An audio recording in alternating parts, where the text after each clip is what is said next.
Thank you, ladies and gentlemen.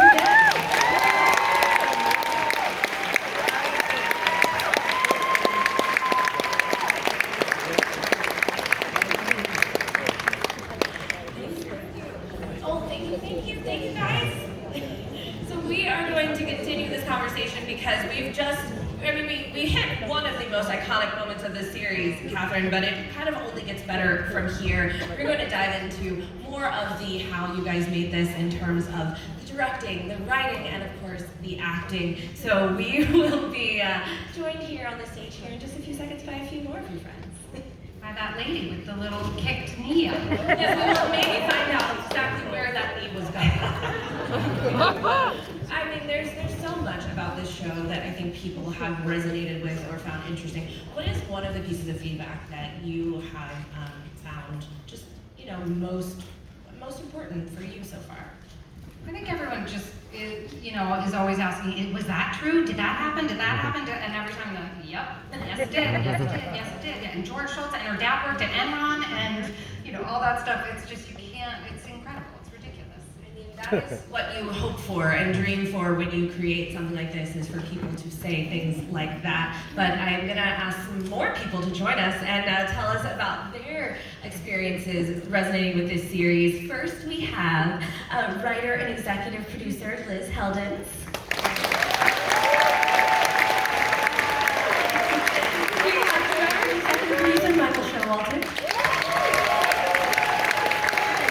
We have, as Sunny Gawani, we have Naveen Andrews. Last but certainly not least, we have the woman who embodied Elizabeth Holmes. It's always.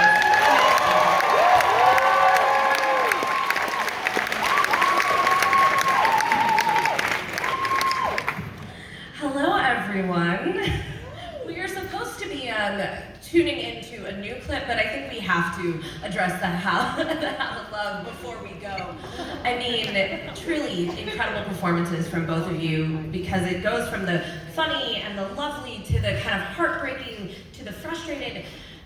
Why do you all think that scene has resonated with people so much? Well, this is intimacy for Sunny and Elizabeth.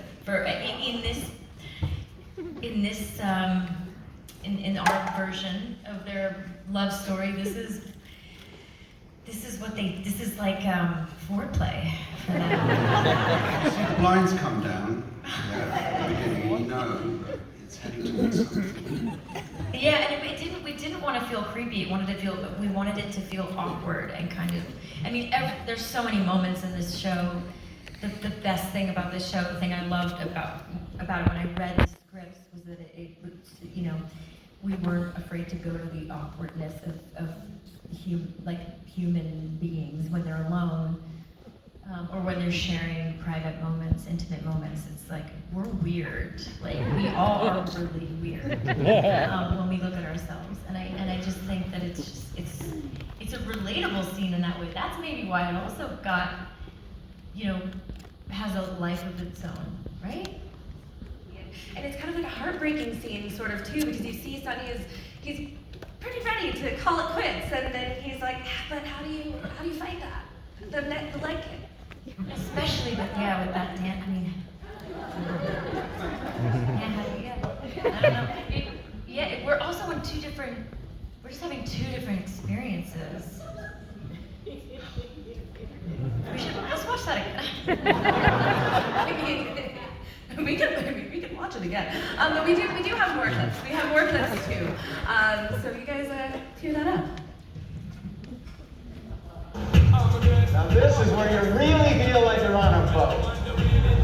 So what I'd really like to talk to you about is the $7 billion sled testing industry. Yeah, John took me through it, but let me ask you again. Are you a leader? Because if you want this, you really have to dedicate yourself to it. You have to be aggressive, start firing people. Have you fired anybody yet? Not yet. Well, then you gotta fight. That's what it takes to be a CEO. That's what it takes to run $1 billion company. Is that what you really want? Yes. Good, then let's stop fucking around. What are you willing to do to get it? We're working on a prototype, and we're hoping to get a meeting with a pharma company like Novartis. And what's stopping you? I'm having a hard time getting them to talk to me. Then you gotta hustle. Oracle's first contract, do you remember? Yeah, the software was still a mess. You know what I said? I said nothing. Nothing. GTFM. Get the fucking money. Get the fucking money. Do you get the fucking money? I get the fucking money. Yeah. Then show me! Show me! I get the fucking money. I get the fucking money. I get the fucking money. You get the fucking money. I get the fucking money. I get the fucking money.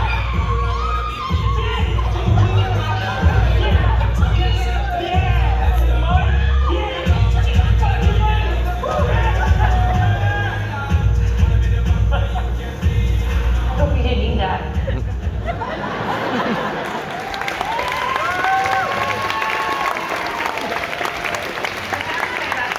I hope you didn't need that at the end it's a great button on that scene. Amanda, for you, as you're kind of in that moment, as Elizabeth is kind of trying to find out how this industry really works, how to GTFM? Yes. I'm almost there. How did you approach that scene? I don't recall I was so ill. I slept for 2 hours underneath the deck because I was so sick. That was a toughie. All that behind me is not me. It's somebody very brave playing me behind and she got everything right. No, it was just I think Elizabeth's in this at this point where she's just so ambitious and she really needs this to get done and she will take any advice, and this guy is a legend to her, so anything he says goes, even though it's ridiculous. I said nothing. Like, it was pretty Hart Bachner, like incredible, just every single actor on the show. Yeah, it's just it's crazy to watch somebody who's so absorbent be around these people who are just dropping advice like that. It's scary. That's what happens. That's the ethos that you were kind of mirroring there, Michael, on the other end of that camera. That's kind of a Silicon Valley, that version of this is how we do life. What went into directing this scene, filming on this yacht? What sort of conversations were you having with the actors as you're trying to capture that moment? Well, it was supposed to be a sailboat first. Yes, that's right. Well, it's interesting. This is actually a scene that Amanda really gets very seasick. And so Amanda was, you said it before. Okay.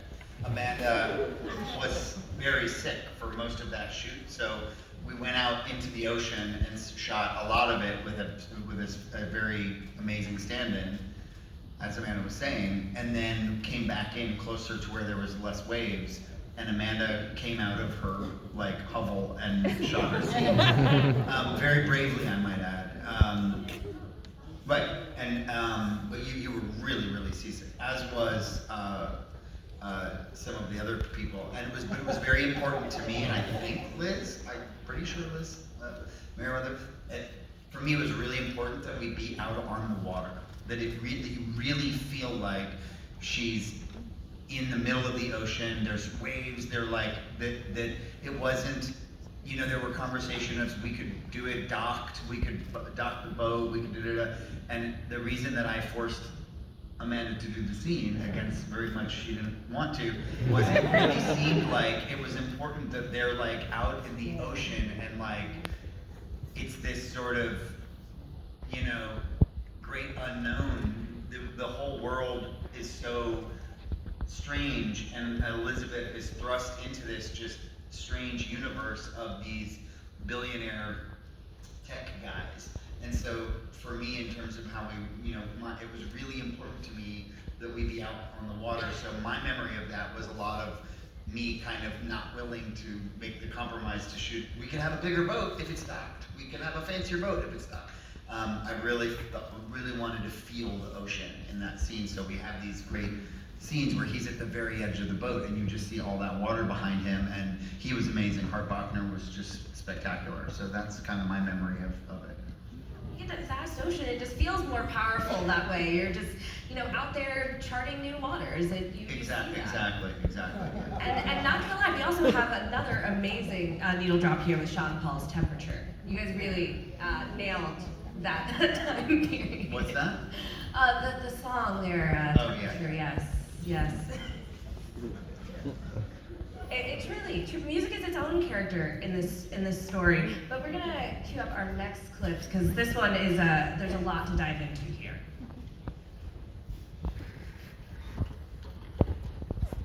Do you know why I went to your office? Because I don't like the way you treat me. How do I treat you? You dismiss me. You act like I'm some guy hanging around. I founded a company. I ran it. I sold it. Yeah, that really impressed me when I was 18.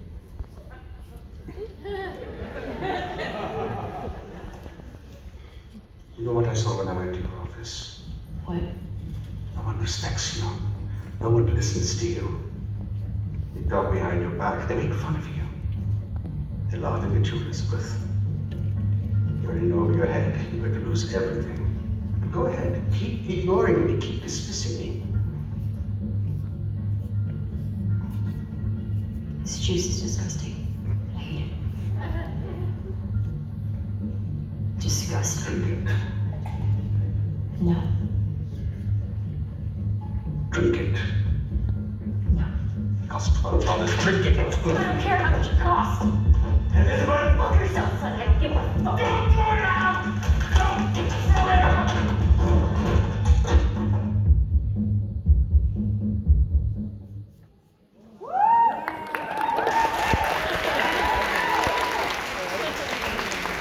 Liz, I'm going to start with you on this one, because through this series, this is a relationship with two people that we think we know a lot about because we've, heard stories about them, seen interviews about them, the deposition, text messages, the things that have come out.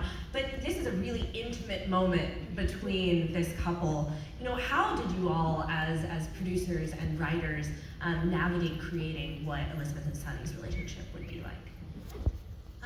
Well, I think that was Meriwether's ambition coming into the project. There was a lot of people named Liz in the writer's room, so she was Meriwether and I'm Hal Denson and this was Hannah.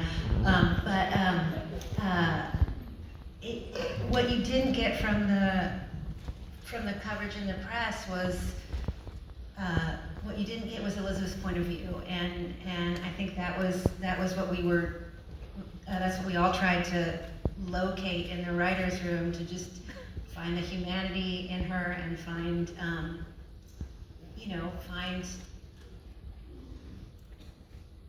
the humanity within their relationship. And we talked to a lot of people, some of them anonymous, some of them on the record, and so we did a ton of research about it, but sooner or later we did have to kind of make a little leap and just try to put ourselves in that position and try to imagine what that relationship might be.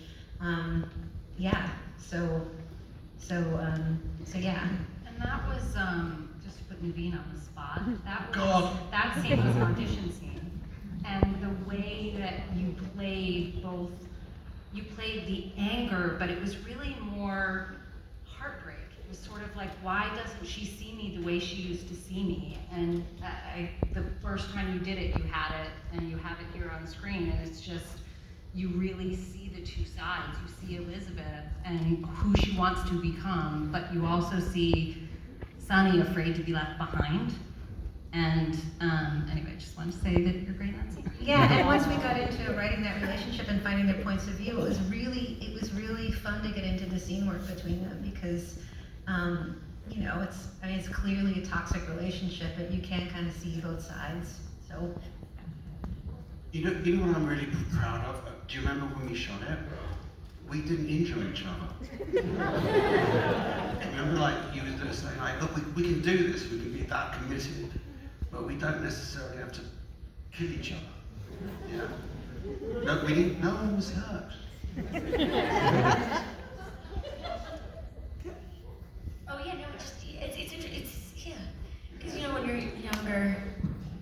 do things like levitate over your other co-stars, or you pretend to eat them up or whatever, Things like that. and then you really hurt yourself. But there's something about, I don't know, it's almost better when all the fight is like not touching somebody. It's like more intense that you didn't touch me and you didn't get there, because that's not what you would have done, but you can see how fiery they are.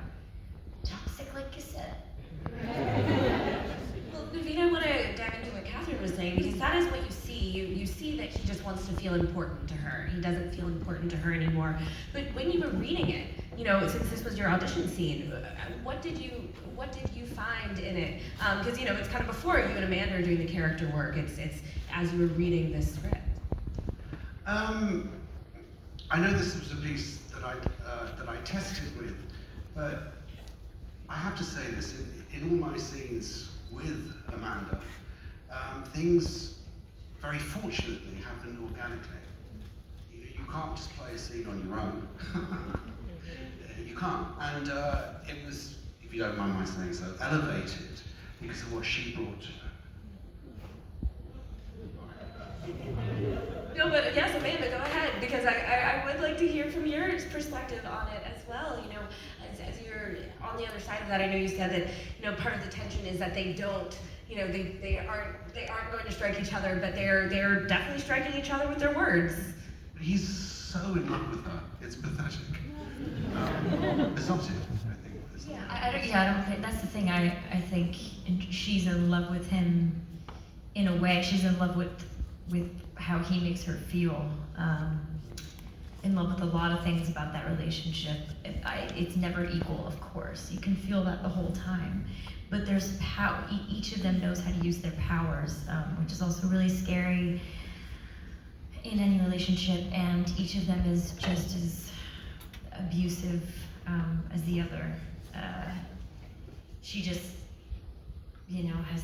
Well, actually, no, she probably is more abusive, like verbally, especially towards the end. And it's just interesting when she flexes like that, and you really are left with, you can't help but feel like you didn't deserve it by the end. And maybe throughout for some people, but for me it was like by the end. I don't know that. No, it absolutely answered it, because it's about more than just drinking the green juice. The green juice is he wants to take care of her, and she's refusing to let him do that. And that's kind of or control her, or that. It's double-edged. It's ambiguous. It's like it's exactly nuanced.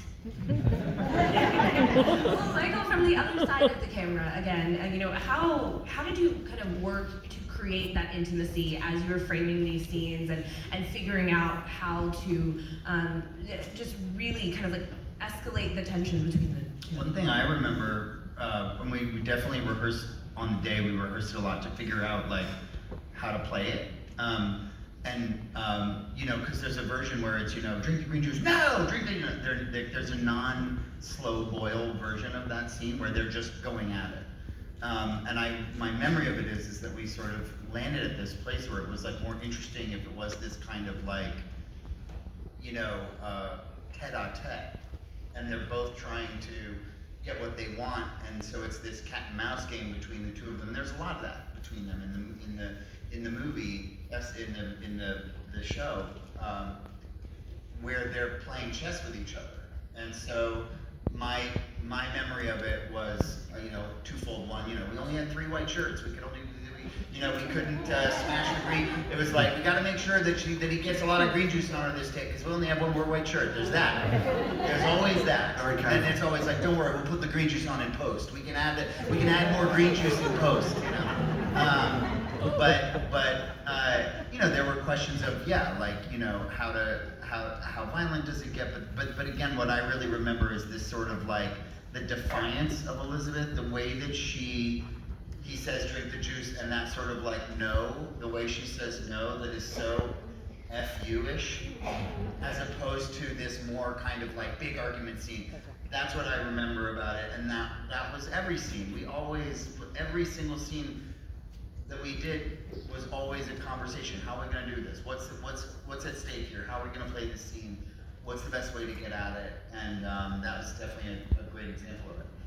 Catherine and Liz, I would love to hear from you both also more about that idea of kind of like this culmination of all of the work that everyone is doing on scenes like this, where yes, you know, we can have this argument scene, but we can only do it, you know, 3 times because we have such costume. You know, all of those things do play a role in the final product. Catherine, yeah, I'll start with you.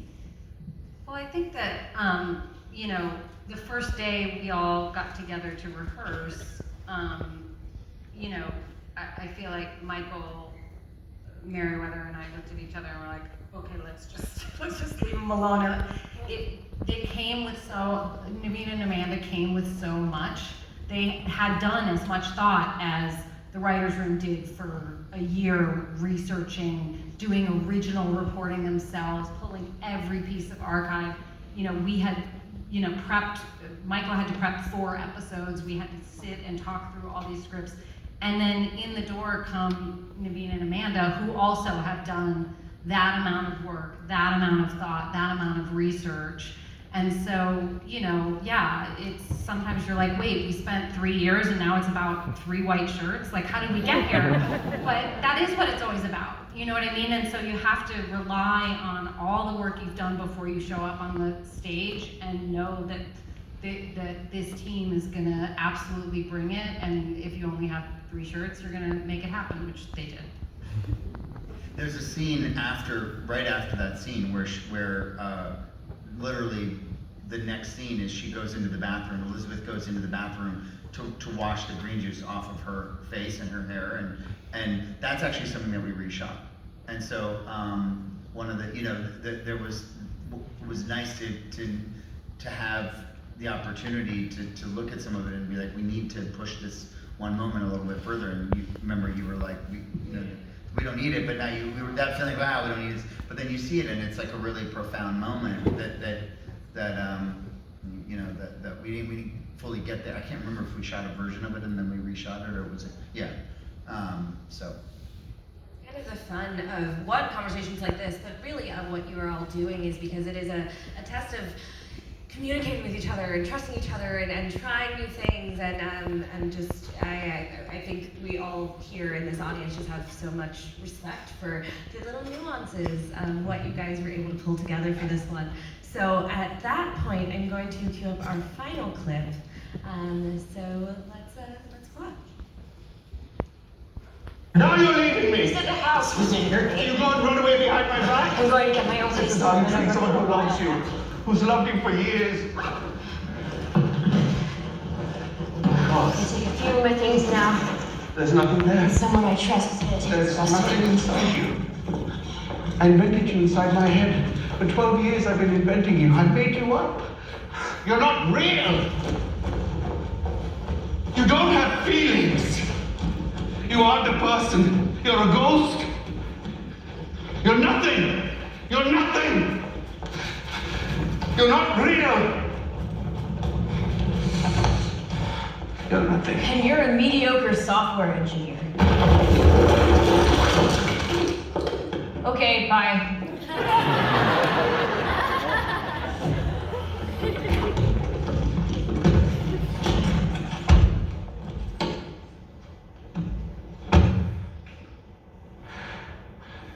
You think you can get rid of me and carry on? So the fun, they're going to come for us. We could go to jail. I have a lot of lawyers. We have no idea what's about to happen. Trust me, the world is a mean place. Everyone has only been nice to you because of greed. They won't stay. They'll leave you. Everyone will leave you, and they'll say they didn't know anything. And what are you going to say? I won't hurt you.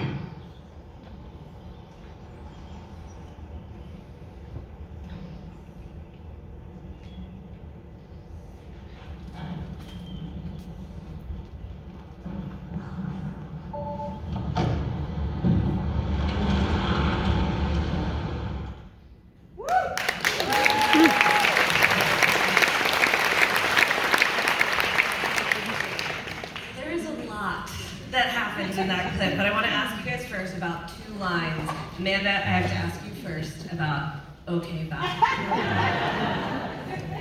How many ways did you try it, or did you immediately know this is how she would say it? No, I don't remember.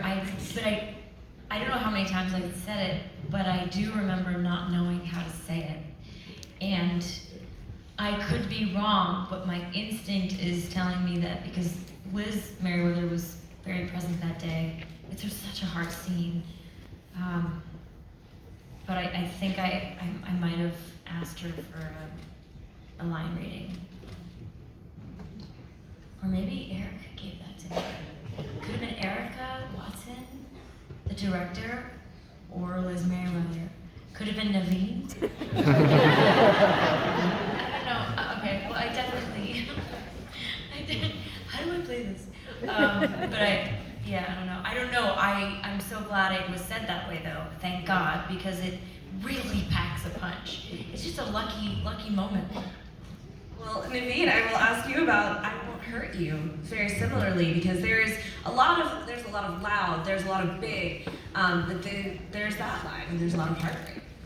He's still in love with her. He's still in love as she drives away, as he sees her trying to feel something. And he knows it. Maybe there's nothing there, but he still loves her. When you all watch that scene and see these 2 incredible actors just ripping the TV to shreds, you know, what do you all what has kind of been your major takeaway from this whole journey, from this series? And I'm going to kind of go down the line. Liz, I'm going to kind of start with you on that. Yeah, as you look back on this scene, but really this scene kind of as it encapsulates this experience. I mean, we started writing in 2019. Is that right, Catherine?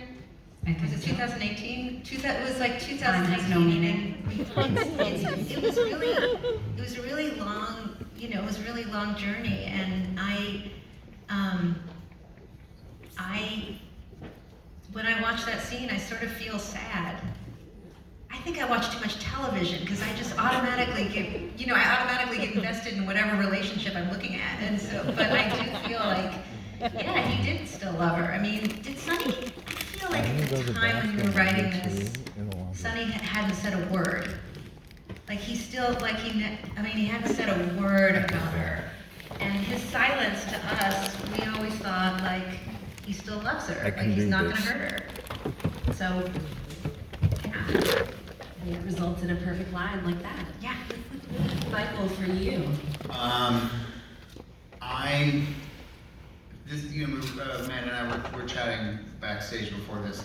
You know, I believe we always put our 100% into every project we do. You know, everything you work on, you give everything, and you hope, you know, all of that. And this was one where everyone was working very hard. It was a challenging shoot. It was a hard shoot. It was a long shoot. It was, the prep was hard. There was a lot of conversations, a lot of back and forth, everyone fighting to make it better, always. And so I think when I look at something like The Dropout, it's like that moment where it all kind of comes together, you know, and all you know how to do is just give 100% every time, you know, and you just kind of, and this is one where all the different pieces connected, and then that other thing, which is then the audience seems to see that too. There's no guarantee even that then the audience won't see that after too, but this is one where we felt good about it, we worked hard on it, it came out really well, and the audience seems to have enjoyed it as well.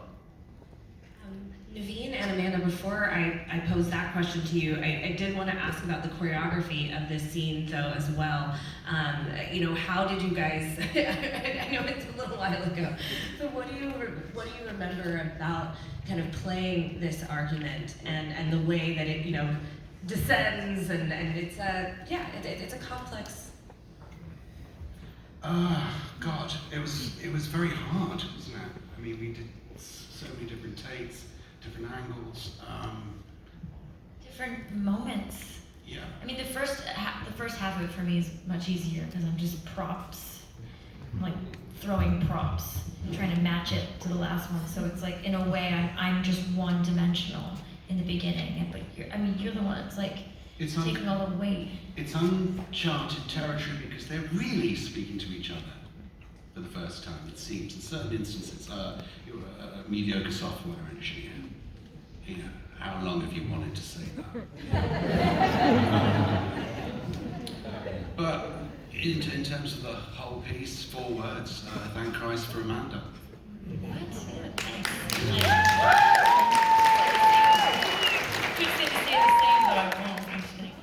No, it was, perfect scene partner. Like, we were such a team. And by the end, and we've been doing this for 4 months. But it was uncharted territory still for us, as actors too. Because it was like theater. The camera just following us or leading us. With this, find the same feeling that throughout, it took a whole day to shoot. I remember being really relieved after that day.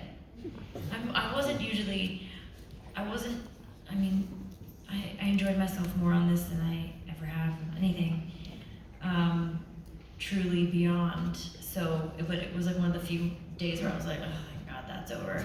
Because it was just too much was happening, and it had to be good, it had to work, it had to make sense. All these, you only get a few moments to portray, express something so major in a story. I feel like you guys did kind of already answer my previous question about what this kind of encapsulates for you, but if you did have anything else to add to that. I'm a different actor now. I'm only just starting to work on my next job post Dropout. And I'm having, a crisis of faith. No, it's just because it was just so well written, well thought out, well directed, beautifully acted by every single fucking person that came to set, whether they were there for 1 hour or 5 days. Kate Comer, it was insane. What luck, and then of course this beautiful character. Thank you, Elizabeth Holmes, for being very complex, and I really now I can't play myself anymore. Like if I've ever phoned it in, which I have, this wasn't it. And I think that comes with fear. Actors, we phone it in sometimes when we're afraid.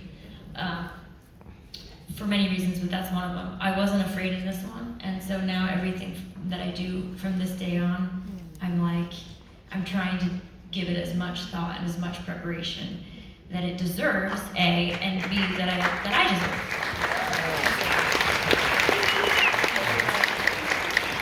All right, everyone, I've already gone over my time, but no, listen, I just have to thank you all for joining us, and for really sharing some more about your craft with this audience here today. So thank you, Catherine Pope, thank you, Amanda.